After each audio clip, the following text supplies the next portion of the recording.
Сәлеметсіздер ме, балалар? Менің атым Гүлина, әжелерің болам. Мен алдындағы әжелердің айтқан ертегісін ары қарай жалғастырып, мен де ертегі дайындап келдім. Бүгін мен Кристиан Андерсеннің ертегілері деген соның ішінде бұршақ үстіндегі ханша ертегісін оқып берейін. Баяғыда бір ханзада өмір сүріпті. Ол нағыз ханшаға үйленуді армандапты. Яғни оның ойынша болашақ жары асыл текті болу керек екен. Сөйтіп ханзада нағыз ханша деуге тұрарлық қалыңдық іздеп жер жүзін шарлап шығыпты. Бірақ өз ойындағыдай қыз таба алмапты. Әрине, бірінен бірі асып түсерлік талай сұлу ханшаны кездестіріпті. Бірақ олардың ешқайсысын нағыз ханшаға лайық көрмепті. Ақыры ханша жүрсе де қалағанын таппай, шаршап, шалдығып үйіне қайтыпты. Бұған ол қатты қайғырыпты. Бірде кеш бата аяқ астынан ауа райы құбылып сала береді. Тап бір аспанда айдаһарлар соғысып жатқандай, найзағай жарқ-жарқ етіп, күн күркіреп, жаңбыр шелектеп құя бастайды. Кенет сарай қақпасын біреу қағады. Тық-тық. Кім екен бұл деп, патша өзім барып есікті ашайын деп барады да есікті қақпасын ашып қалады. Сол кезде бір кішкентай қыз тұр екен. Үсті басы мал-маңдай су, шашынан, киімінен сорғалаған су аяқ киіміне құйылып, тұмсығынан шығып жатыр екен.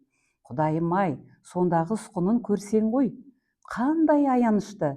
Ал қыз болса, өзін нағыз ханшамын деп сендіре бастайды. Осы кезде қастарына ханым да келеді. Ханым қызды тыңдап болып, ішінен бұл сөзіңнің рас өтірігін әлі-ақ көре жатармыз деп ойлайды. Жарайды, жаңбырдың астында тұрма қызым, жоғары шық деп оны ішке кіргізеді. Содан соң қызды бастан аяқ шолып шығады да ештеңе деместен жатын бөлмеге кіріп кетеді.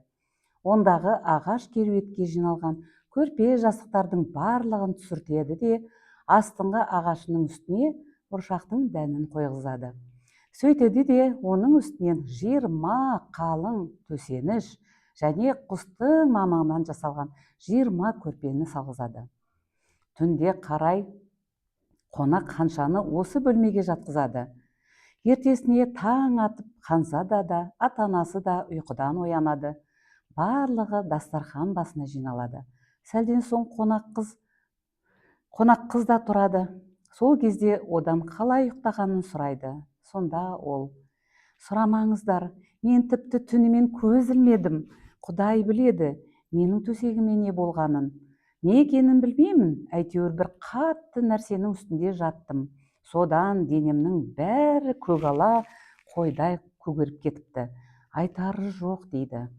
Сонда барып қыздың нағыз ханша екеніне елдің бәрінің көзі жетеді.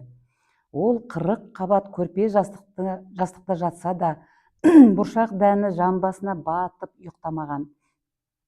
Мұндай сезімталдық, нәзіктік тек асыл текті нағыз ханшаға ғана тән қасиет екенін білді. Міне, балалар, осылайша ханзада дегеніне жетіп, өзі армандағанындай нағыз ханшаға үйленеді. Ал бұршақтың дәнін көне заттарды сақтайтын мұражайға жібереді. Ешкім ұрлап кетпесе, балалар, бұршақ әлі күнге дейін сол жерде жатыр деседі. Балақай, шынымен де бұл өмірде болған оқиға.